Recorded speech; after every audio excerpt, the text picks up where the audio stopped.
আসসালামু আলাইকুম। আপনারা কেমন আছেন? ভালো আছেন? আমি ভালো আছি আলহামদুলিল্লাহ। আমি রান্না করবো ইলিশ মাছ দিয়ে বেগুন, দিলাম পেঁয়াজ, তেল।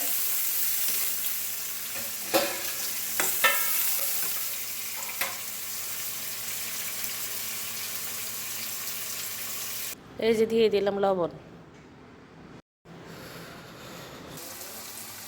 আসসালামু আলাইকুম। আপনারা কেমন আছেন? ভালো আছেন? আমি ভালো আছি আলহামদুলিল্লাহ।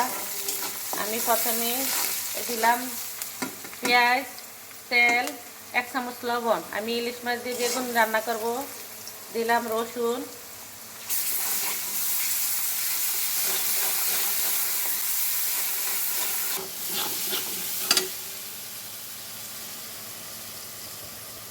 দিলাম একটু পানি, মশলাটা যেন না জ্বলে, পোড়া পোড়া না হয়।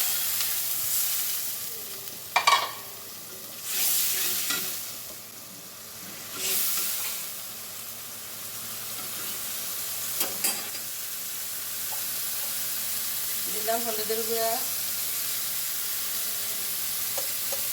যার যার পরিমাণ মতো হলুদের গুঁড়া,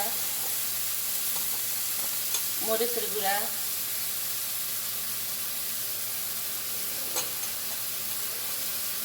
জিরের গুঁড়া, ধনিয়ার গুঁড়া।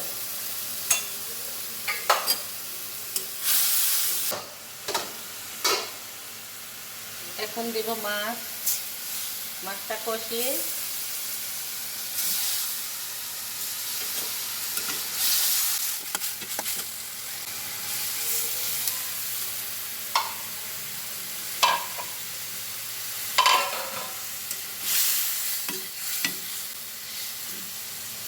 এটা দিয়ে দিলাম এখানে ঢাকনা।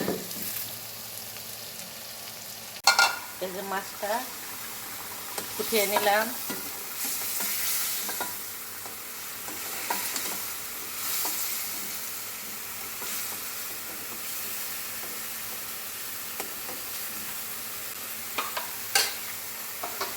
আগে বেগুনটা আমি লবণ দিয়ে ভিজিয়ে রাখছিলাম। বেগুনের ভিতরে লবণ দিয়ে ভিজিয়ে রাখলে বেগুন সাদা হয়। তারপর ধুয়ে নিয়েছি, এই যে খুব সুন্দর হয়েছে সাদা। কালো কাল ছাড়া সব জায়গায় লবণ দিয়ে ভিজিয়ে রাখলে।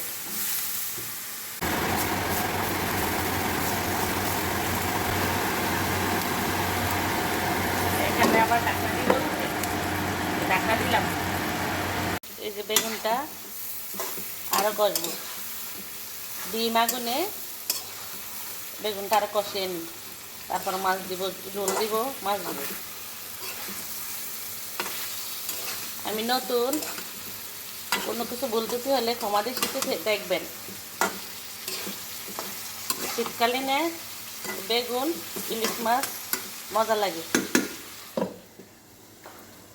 কষানি হয়ে গেছে, এখন পানি দিব।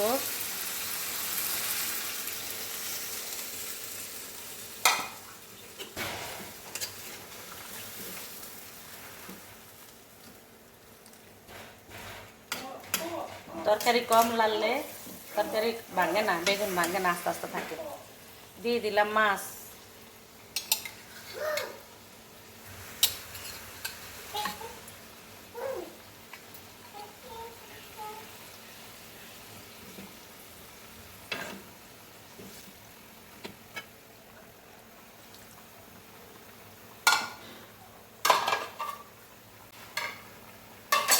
লবণটা দেখি।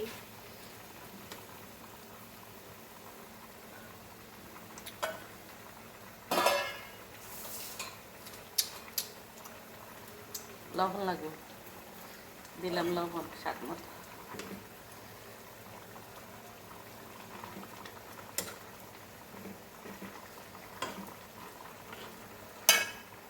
ঢাকনা দিয়ে রাখি, ঢাকনার মধ্যে হোক।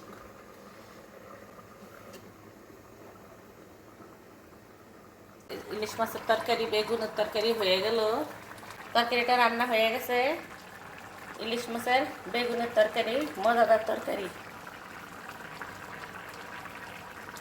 ভিডিওটি যদি ভালো লাগে তাহলে বেশি বেশি করে লাইক করবেন, সাবস্ক্রাইব করবেন, ভিডিওটি দেখবেন। ভালো থাকবেন, সুস্থ থাকবেন। আল্লাহ হাফেজ।